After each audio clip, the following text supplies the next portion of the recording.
Сәлем баршаларыңызға. Бүгін осындай өте әдемі сымнан жасалған сырғаны жасап үйренетін боламыз. Әртүрлі моншақтарын жасаймыз. Үйлестіре отырып. Өте әдемі шығады, жасап көріңіздер. Ол үшін бізге ең алдымен осындай 0,4 размердегі сым керек болады. Және де осындай сырғаның бастапқы бөлігі колечкалар керек болады, осындай домалақ. Енді менде 3 в 1 инструмент. Осындай тастар үйлестіріп жасаймыз. Примерно осындай 40 сантиметрде алдым. 40-50 сантиметрде алсаңыздар болады.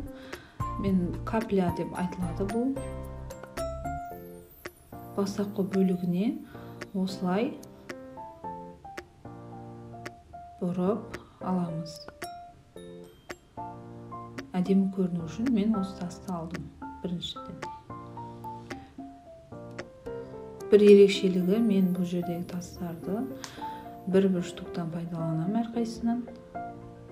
Екіншіден жемшукты алдым. Мінекей примерно осындай 5 миллиметрдей, яғни жарты сантиметрдей аралықта бұрап шығамыз. Осылай жасап көрсеңіздер болады, өте оңай жасалады. Ең бастысы жасалу техникасын түсініп алсаңыздар, ары қарай жасап кете бересіздер. Енді екінші бөлігіне мен басқаша түрлі тасты алдым. Тура сондай размерде, яғни 5 мм.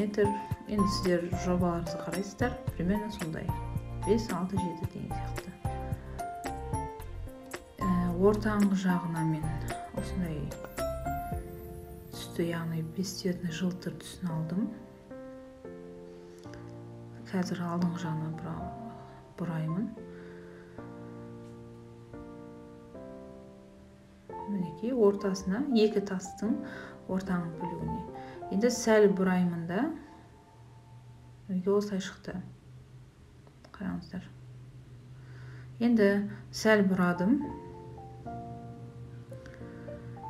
Енді оған қарағанда, алдыңғы тастар қарағанда сәл үлкендеу размердегі тасты алдым. Бұл хрусталик тас деп айтылады. Өте әдемі көрінеді, жарыққа, светке өте күшті жарқырап тұрады, жылтырап тұрады. Екіншісінде соған сәйкестендіріп алдым размерін.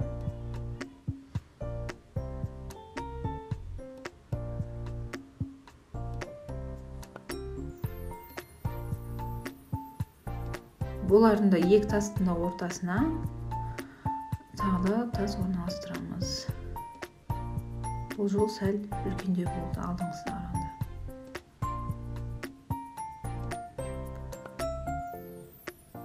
Мінекей осылай бұраймыз.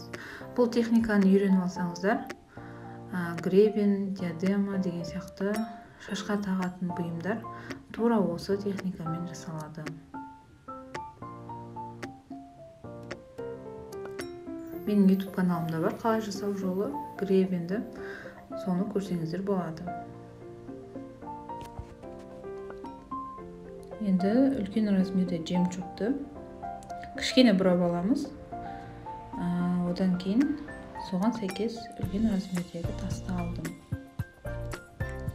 Бұл жерде менде 3 қатар, каплямен қосқанда 4 қатар болды. Тасты міндетті түрде кішкентайынан бастап жоғары қарай үлкеніне барсаңыздар, өте әдемі көрінеді сырғалар.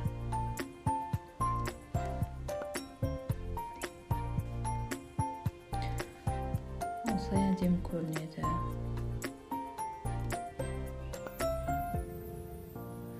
Осымен бітті.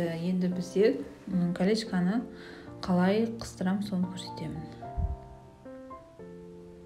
Екіншісінде жасадым.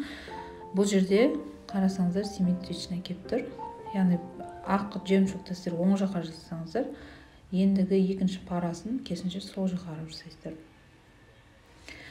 Осылай Енді шетін домалатып алдық. Колечканы кіргіземіз.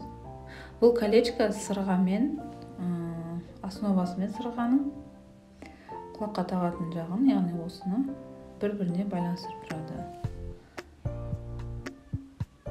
Бұның орнына басқа да түрін қолдансаңыздар болады. Өздеріңізге ыңғайлысын сатып алыңыздар.